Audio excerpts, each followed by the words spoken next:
구약성경 1043쪽 이사야 62장 1절에서 12절의 말씀을 봉독하겠습니다. 나는 시온의 의가 빛같이 예루살렘의 구원이 횃불같이 나타나도록 시온을 위하여 잠잠하지 아니하며 예루살렘을 위하여 쉬지 아니할 것인즉 이방 나라들이 내 공의를 뭇 왕이 다 내 영광을 볼 것이요 너는 여호와의 입으로 정하신 새 이름으로 일컬음이 될 것이며 너는 또 여호와의 손의 아름다운 관 내 하나님의 손의 왕관이 될 것이라. 다시는 너를 버림받은 자라 부르지 아니하며 다시는 내 땅을 황무지라 부르지 아니하고 오직 너를 헵시바라 하며 내 땅을 뻬라라 하리니 이는 여호와께서 너를 기뻐하실 것이며 내 땅이 결혼한 것처럼 될 것임이라. 마치 청년이 처녀와 결혼함 같이 내 아들들이 너를 취하겠고 신랑이 신부를 기뻐함 같이 내 하나님이 너를 기뻐하시리라. 예루살렘이여, 내가 너의 성벽 위에 파수꾼을 세우고 그들로 하여금 주야로 계속 잠잠하지 않게 하였느니라.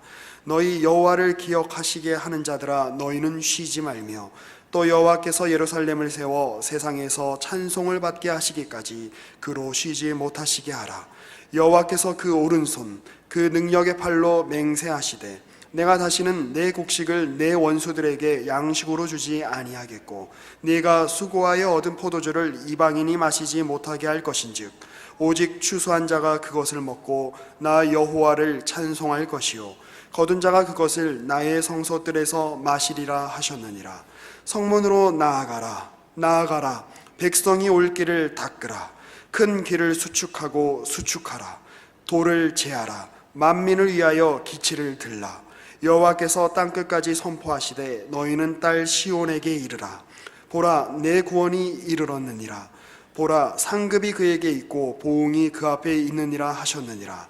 사람들이 너를 일컬어 거룩한 백성이라 여호와께서 구속하신 자라 하겠고 또 너를 일컬어 찾은 바 된 자요 버림받지 아니한 성읍이라 하리라. 아멘. 오늘 이사야 62장에서는 하나님께서 그의 백성들을 3절에 있는 바와 같이 너는 또 여호와의 손에 아름다운 관, 내 하나님의 손에 왕관이 될 것이라. 12절에는 사람들이 너를 일컬어 거룩한 백성이라 여호와께서 구속하신 자라 할 것이라고 선포하고 있습니다. 하나님이 그의 백성들에 대해서 가지는 성실하심과 의지를 보게 되고 그것을 이루시는 은혜의 풍성함을 여기 약속하고 있습니다. 현실적으로 이스라엘 백성들은 하나님의 율법적 요구에 대하여 실패하고 여러 번의 경고에도 불구하고 결국 멸망의 자리를 자초하여 바벨론 포로가 되고 그 회복할 수 없는 자리에서 하나님의 신실하심과 긍휼하심을 근거로 한 회복, 은혜, 구원을 베풀어 돌아오게 됩니다. 나라를 살리고 고향을 찾고 그리고 새로운 성전을 짓고 애쓰며 각오를 다지지만 현실은 여전히 어려워서 저들은 체념하고 어려운 곤경에 빠지게 됩니다. 그런 역사적 배경 속에서 하나님이 우리에게 하나님이 요구하신 율법들을 무슨 의미인가? 그것은 어떤 뜻을 가지며 어떻게 지켜야 하며 책임은 어디까지인가? 은혜는 이 율법적 책임을 면제시켜 주는 것인가? 그것은 운명이고 하나님의 능력에 의한 결론인가? 그렇다. 그런데 현실은 왜 여전히 고달프냐 하는 문제 속에서 선포되고 있는 꾸중, 위로, 회복, 그리고 다시 다가오는 의심, 혼란, 그 속에서 다시 확인되는 운명, 영원한 약속 약속들로 이렇게 섞여 있습니다. 이 62장 3절에 있는 너는 또 여호와의 손에 아름다운 관 내 하나님의 손에 왕관이 될 것이라는 완곡한 표현으로 에베소서 1장에 이렇게 소개되고 있습니다. 한번 찾아보시죠. 신약성경 에베소서 1장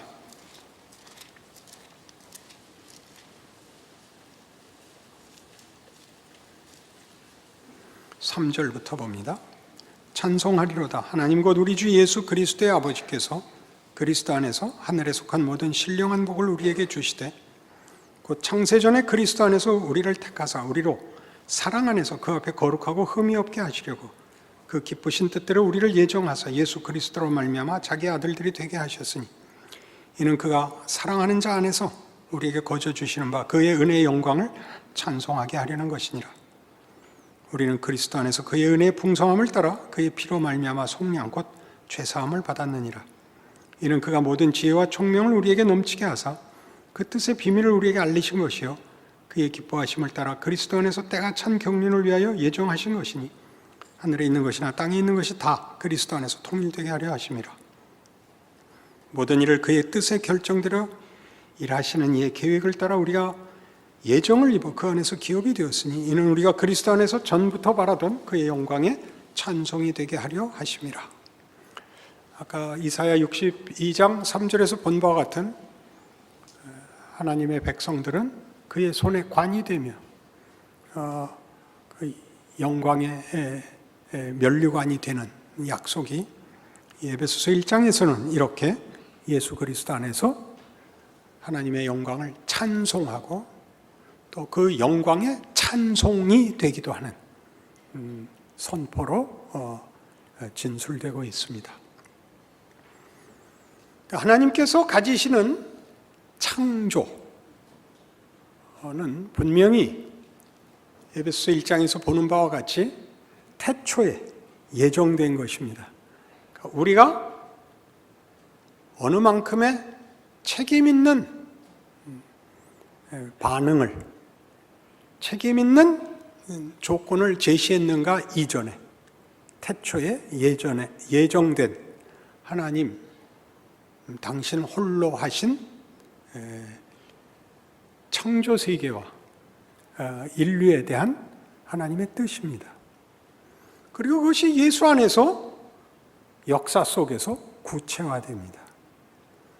우리는 하나님의 영광을 찬송하게 되고 우리 자신이 하나님의 영광의 찬송이 되어 우리가 하나님께 항복하고 감사하는 정도만 있는 것이 아니라 우리가 그 영광의 중요한 내용이 됩니다. 이것이 성경이 하고 싶어하는 이야기죠. 거기에서 일어나는, 말하자면 태초에 우리의 선택과 반응과 책임이 있기 이전에 하나님이 정하신 일이 역사 속에서 왜 우리의 못난 것이나 혹은 거부로 인하여 실패가 일어나고 심판이 등장하는 과정을 겪고, 그래서 예수께서 오셔서 십자가를 지고 죽어야 하는 방법으로 완성되는지는 우리에게는 이해하기가 매우 쉽지 않은 문제가 됩니다.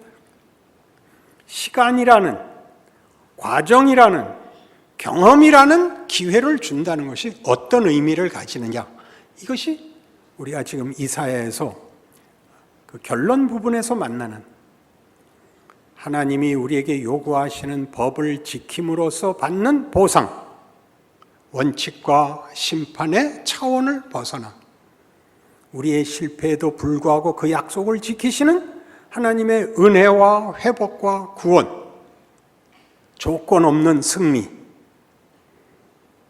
그 두 조건 없는 승리가 제거하고 면제해 줘야 할 우리의 책임이 다시 강조되어 책임 있게 하나님의 은혜를 우리의 생애와 믿음에 적용해야 되는 자리에 온 것이 이제 우리가 만나는 본문인 것입니다. 은혜가 우리에게 무엇을 요구하는가? 거꾸로 책임을 요구합니다. 그 책임은 은혜가 필요하기 전에 요구됐던 원칙과 심판의 차원에서 요구됐던 것 아니었습니까? 이스라엘은 실패했고 우리 모두도 실패했습니다. 그래서 은혜가 왔죠. 은혜가 다시 책임을 요구한다면 은혜는 도대체 뭐가 은혜가 된다는 말입니까? 이런 질문에 대한 답이죠.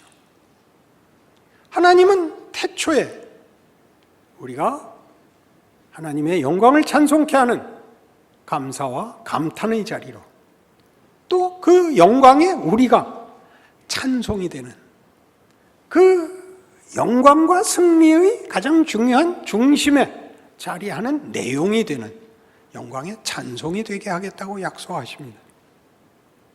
그 일들이 로마서 8장에서는 이런 식으로 설명되어 있습니다. 지금까지 한 이런 약속들이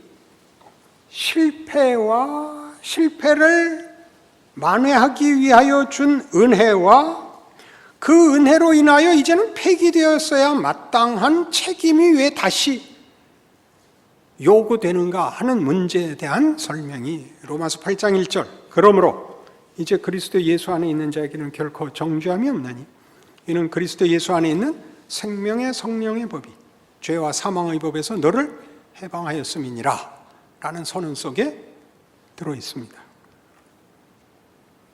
생명의 성령의 법이란 이런 약속입니다. 하나님의 창조, 하나님의 구원에 대해서 하나님의 창조와 구원의 본질적 성격은 생명과 존재에 대한 무한대의 긍정이다. 그러는 것입니다. 외워두셔야 됩니다. 하나님의 창조와 구원은 모든 생명과 존재에 대한 무한정의 긍정이다. 우린 맨 먼저 뭘 생각해야 되냐면 현실이 죄와 사망의 법이 권력을 잡고 있기 때문에 생명의 성령의 법이 더 위에 있다는 사실을 잊습니다. 우리가 살고 있는 현실은 죄와 사망이 왕노릇하는 것입니다. 하나님은 희한하게 이렇게 표현하면 안 되지만 이해할 수 없이 기이하게 이걸 죄와 사망을 제거해버리고 승리를 주시는 것이 아니라 이 권력과 정황 속에 부활과 생명을 침입시켜 개입하여 우리를 바꾸어 놓습니다. 죄와 사망의 법이 아직도 그의 권력을 주장하는 속에서 생명의 성령의 법을 유지하도록, 누리도록, 가지도록 그렇게 요구하고 있습니다. 이해가 가지 않으니까 조금 더 나가 봅시다. 에베소서 5장에 가면 이 문제에 대한 이런 성경적인 이해를 만나게 됩니다. 5장 22절 아내들이여 자기 남편에게 복종하기를 주께 하듯 하라. 이는 남편이 아내의 머리됨이 그리스도께서 교회의 머리됨과 같으니 그가 바로 몸의 구주시니라. 그러므로 교회가 그리스도에게 하듯 아내들도 범사에 자기 남편에게 복종할지니라. 남편들 아내 사랑하기를 그리스도께서 교회를 사랑하시고 그 교회를 위하여 자신을 주심 같이 하라. 이거 결혼 서약할 때도 꼭 물어보는 것인데 이 여자들이 제일 싫어하는 성경 구절입니다. 왜 여자가 복종하고 남자는 사랑만 하는가? 그것은 우리가 복종을 굴복, 강요, 억압으로 생각하기 때문이죠. 성경에서 복종이라는 말은 이런 개념입니다. 하늘 향해 두 팔 벌린 나무들 같이. 그 노래 아시죠? 하늘 향해 두 팔 벌린 마음껏 손을 들어 볕을 받으라. 불만 없으시죠? 너희가 남편을 주는 것은 내가 너희에게 나를 준 것과 같이 하나님의 은혜와 승리와 복과 영광이니라. 남편들 보고 아내를 사랑하라는 것은요, 뭐죠? 사랑은 우월한 자가 열등한 자에게 동정을 베푸는 것이 아니라 사랑을 하는 것이 기쁨이고 감사라는 것을 누려라. 이게 부부죠. 현실적으로는 왜 어렵죠? 세상이 가만두지 않아서 그렇습니다.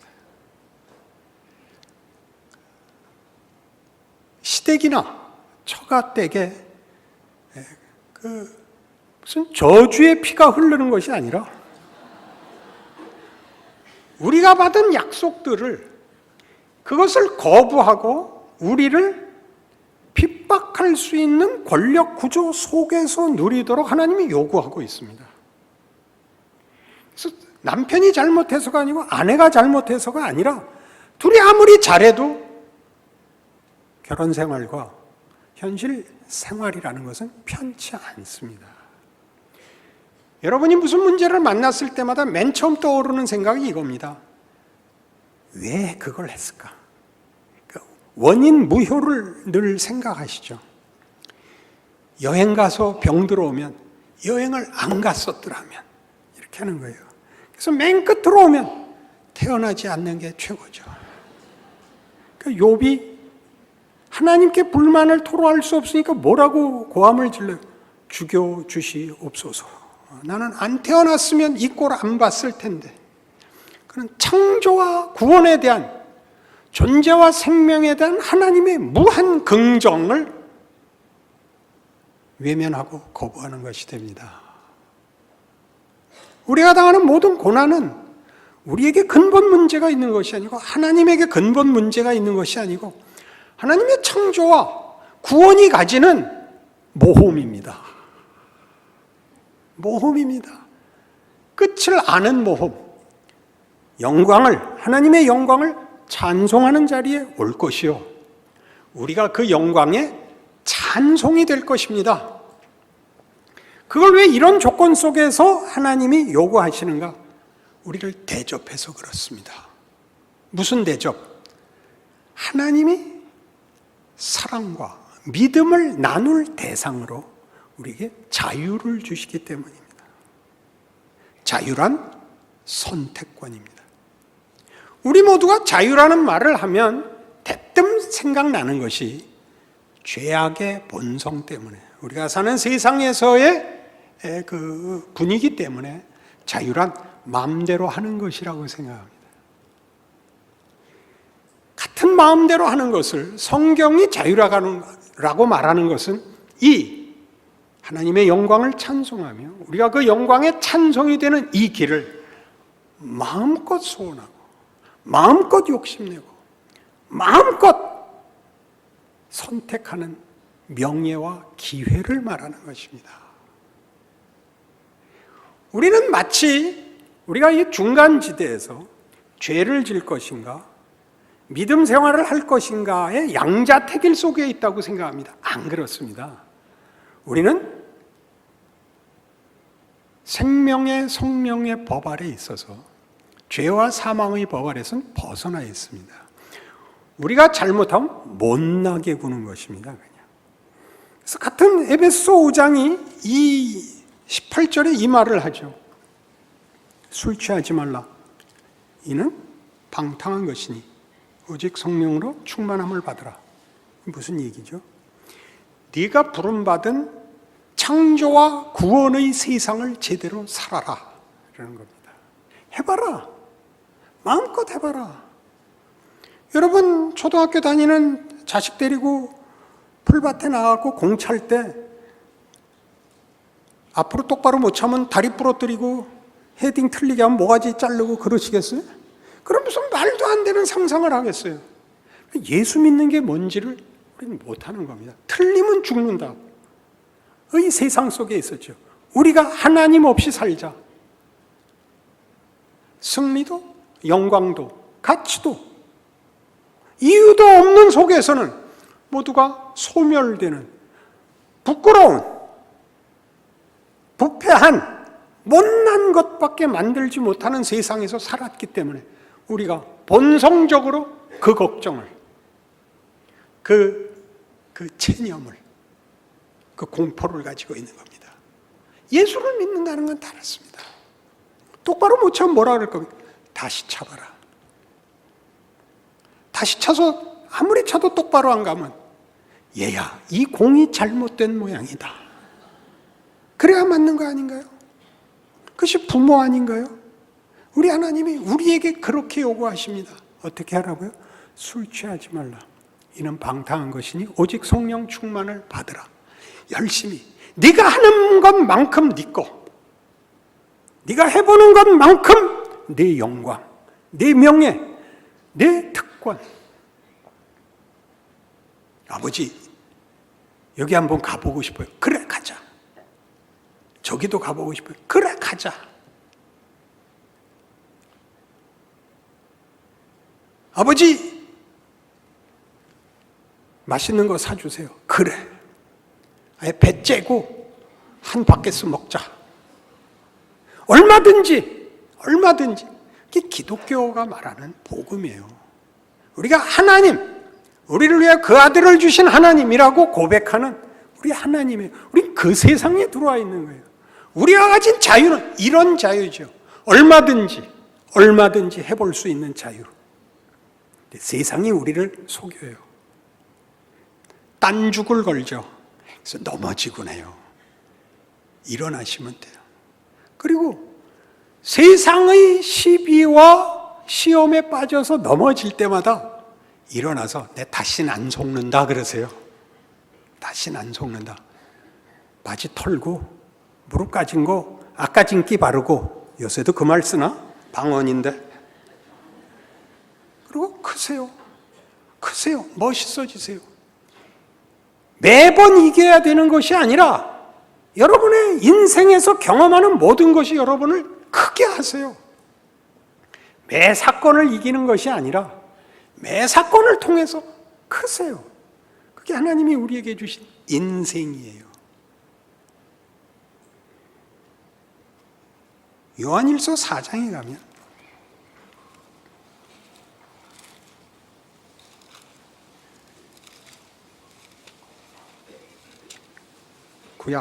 신약 성경 391페이지 요한일서 4장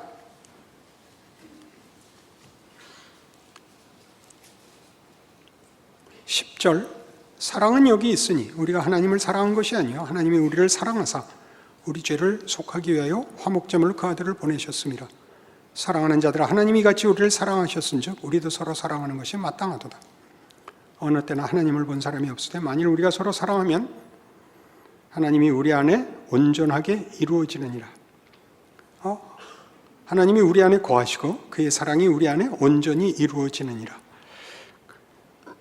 그의 성령을 우리에게 주심으로 우리가 그 안에 거하고 그가 우리 안에 거하시는 줄 아느니라. 아버지가 아들을 세상에 구주로 보내신 것을 우리가 보고 또 증언하노니 누구든지 예수를 하나님의 아들이라 시인하면 하나님이 그의 안에 거하시고 그도 하나님 안에 거하느니라. 이러한 자유는 우리로 하여금 하나님의 사람으로 우리의 인생을 마음껏 살아볼, 열심히 누릴 권리를 줄 뿐만 아니라 하나님께서 그 창조와 구원 사역에서 하나님이 우리와 동반자로, 동력자로 그리하여 연합된 긴밀한 관계를 만들자고 요구하십니다. 신앙이란 다만 우리에게 정당한 기회를 주고 책임을 지고 명예롭게 되는 정도가 아니라 하나님이 목적하시는 하나님의 영광과 그 찬송을 위하여 당신의 영광과 그 영광의 핵심적 일부가 되는 우리의 찬송을 위하여 우리를 불러 하나님의 창조와 구원에 우리를 함께 동력자로 요구하고 계시다는 사실입니다. 그러니까 사랑을 해야 할 윤리적, 도덕적, 종교적 책무가 아니라 하나님과 함께하는 긴밀한 유대관계를 말하는 것으로 되어 있습니다. 이런 뜻밖에 요한복음 15장에서 이미 예수님의 입을 통하여 이렇게 자세히 설명된 내용입니다.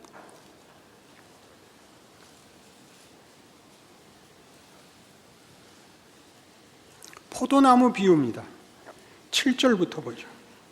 너희가 내 안에 거하고 내 말이 너희 안에 거하면 무엇이든지 원하는 대로 구하라. 그리하면 이루리라. 너희의 열매를 많이 맺으면 내 아버지께서 영광을 받으실 것이요 너희는 내 제자가 되리라. 아버지께서 나를 사랑하신 것 같이 나도 너희를 사랑하였으니 나의 사랑 안에 거하라. 내가 아버지의 계명을 지켜 그의 사랑 안에 거하는 것 같이 너희도 내 계명을 지키면 내 사랑 안에 거하리라. 내가 이것을 너희에게 이름은 내 기쁨이 너희 안에 있어 너희 기쁨을 충만하게 하려 함이라. 내 계명은 곧 내가 너희를 사랑한 것 같이 너희도 서로 사랑하라 하는 이것이니라. 사람이 친구를 위하여 자기 목숨을 버리면 이보다 더 큰 사랑이 없나니 너희는 내가 명하는 대로 행하면 곧 나의 친구라. 이제부터는 너희를 종이라 하지 아니하리니 종은 주인이 하는 것을 알지 못함이라. 너희를 친구라 하였노니 내가 내 아버지께 들은 것을 다 너희에게 알게 하였음이라. 너희가 나를 택한 것이 아니요 내가 너희를 택하여 세웠나니 이는 너희로 가서 열매를 맺게 하고 또 너희 열매가 항상 있게 하여 내 이름으로 아버지께 무엇을 구하든지 다 받게 하려 함이라. 이렇게 되어 있습니다. 예수의 계명은 뭐예요?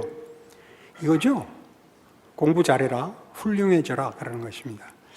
우리에게 공부 잘해라는 경쟁적으로 들립니다. 그죠? 그래서 무거운 짐인데 공부하는 거는 큰 특권입니다. 우리나라에서 교육은 이제 뭐라 그러죠? 당락을 결정해야 되는 수단으로 사용되는 바람에 공부가 재미없어졌습니다. 등수를 매기는 것에 불과하니까. 그러나 원래 공부라는 것은 참으로 명예로운 기회이고 복된 허락이죠. 하나님이 우리에게 인생을 살아보라. 굉장한 것입니다. 하나님이 우리의 운명을 결정하여 결정론이나 숙명론에 우리를 붙잡아 기계적 조작을 하는 것이 아니라 우리 보고 우리가 살아서 느끼고 고민하고 결정하고 결정의 결과를 보고를 우리에게 허락하십니다. 마음껏 그리 해보랍니다. 불만이십니까? 그렇게 허락하는 이유는 예수께서 자신이 포도나무고 우리가 그 가지랍니다. 열매는 어디에 달리죠? 가지에 달립니다. 희한하지 않습니까? 그 나무의 열매가 가지에 달립니다. 나무가 맺은 열매가 가지에 달립니다. 우리가 만든 것 같습니다. 하나님이 그 특권을 허락하십니다. 그게 우리 이사야를 설교하면서 이사야 6장에서부터 시작됐던 씨 뿌리는 비유에 대한 제대로 된 해석을 내놓습니다. 씨를 뿌렸는데 길가에도 떨어지고 돌짝밭에도 떨어지고 가시떨기에도 떨어졌습니다. 다 결실하지 못했는데 좋은 땅에 떨어진 씨는 결실했습니다. 그러나 이미 얘기한 바와 같이 땅이 결실하는 거 아닙니다. 그 씨가 열매가 되는 것입니다. 좋은 땅이 있어야 된다. 그건 맞지만 땅을 잘 거름을 주고 잘 갈아놓으면 열매가 생기는 것은 아닙니다. 그것은 그 씨가 떨어져야 됩니다. 씨가 떨어져 열매가 맺힘으로 거꾸로 이건 좋은 땅이다가 됩니다. 땅이 좋았기 때문에 무슨 씨를 심었든지 결실이 되는 것이 아니라 이 비유의 아주 심오한 핵심은 결실함으로 땅이 좋은 땅이라는 이름을 얻게 됐더라는 사실입니다. 좋은 땅인 증거는 땅이 기름졌다든가 무슨 땅이 결실을 할 만한 무슨 내용을 갖고 있었다가 아니라 그 열매가 맺힌 땅이기 때문입니다. 이렇게 되는 거죠. 꽃밭이 된 거죠. 꽃밭. 꽃밭은 밭에다가 준 명예입니까? 꽃에다가 준 명예입니까? 옆 사람 복이 없습니다. 꽃이 핌으로 밭이 명예를 얻습니다. 마치 자기가 만든 것까지. 하나님이 우리에게 준 자유가 그겁니다. 우리가 아무것도 아니었으나 하나님이 예수 그리스도 안에서, 아니 하나님의 창조와 구원의 하나님의 신실하심, 기쁘신 목적이 이거였습니다. 이 풍성함, 하나님의 영광입니다. 하나님의 영광에 대해 우리가 감탄하게 만드는 하나님의 영광, 하나님의 영광을 찬송하게 하려 하십니다. 그러면서 동시에 우리가 하나님을 감탄하는 정도가 아니라 우리가 꽃밭이 됨으로써 이 꽃은 이 밭에 의하여 꽃밭이라는 이름으로 밭에게 영광을 돌립니다. 우리는 그 영광에 찬송이 됩니다. 이렇게 우리를 붙들어 하나님이 마치 우리가 없으면 꽃을 피울 수 없었던 것 같이, 우리가 꽃을 피운 것 같이, 그렇게 우리 안에, 당신 안에 우리를 초대합니다. 우리의 자유는 이 헌신, 이 선택, 이 기회를 가지는 위대한 길을 걷는 것입니다. 아무도 아멘을 안 하는 이유는 뭡니까? 너무 큽니까? 에베소서 3장에 의하면, 에베소서 1장부터 보고 가죠. 이런 식의 이해는 에베소서 1장 23절에 이렇게 이미 나왔던 것입니다. 교회는 그의 몸이니 만물 안에서 만물을 충만하게 하시는 이의 충만함이니라. 교회는 우리입니다. 예수 믿는 하나님의 자녀들을 교회라고 부릅니다. 예수 그리스도는 우리를 몸으로 불러서 당신과 우리를 묶으십니다. 그리고 우리가 뭐라고요? 만물 안에서 만물을 충만케 하시는 이에 우리가 충만이랍니다. 그건 뭐 각각의 머리큐에 맡기겠습니다. 그리고 3장 14절, 지금까지 한 설교를 이렇게 묶으면 됩니다. 오늘의 설교를 이러므로 내가 하늘과 땅에 있는 각 족속에게 이름을 주신 아버지 앞에 무릎을 꿇고 비노니 그의 영광의 풍성함을 따라 그의 성령으로 말미암아 너희 속사람을 능력으로 강건하게 하시오며 믿음으로 말미암아 그리스도께서 너희 마음에 계시게 하시옵고 너희가 사랑 가운데서 뿌리가 박히고 터가 굳어져서 능히 모든 성도와 함께 지식에 넘치는 그리스도의 사랑을 알고 그 너비와 길이와 높이와 깊이가 어떠함을 깨달아 하나님의 모든 충만하신 것으로 너희에게 충만하게 하시기를 구하노라. 아멘. 우리 가운데서 역사하시는 능력대로 우리가 구하거나 생각하는 모든 것에 더 넘치도록 능히 하실 이에게 밑줄 쳐놓고 갑시다. 교회 안에서와 그리스도 예수 안에서 영광이 대대로 영원무궁하기를 원하노라. 아멘. 기도하십시다. 하나님 아버지, 예수 믿는 영광, 명예, 기회, 자유, 즐거움 확인시키셨습니다. 우리를 거부하고 우리를 시험하고 우리를 핍박하는 세상 앞에서 우리만이 생명과 진리로 자유와 순종이 가지는 영광으로 사는 존재입니다. 하나님의 살아계심과 일하심을 보이는 기적이지요. 지지 말게 하여 주옵소서. 이 신앙을 누리고 자랑하고 그리고 하나님의 뜻을 따라 온 세상에 주의 영광을 충만케 하옵소서. 예수님 이름으로 기도합니다.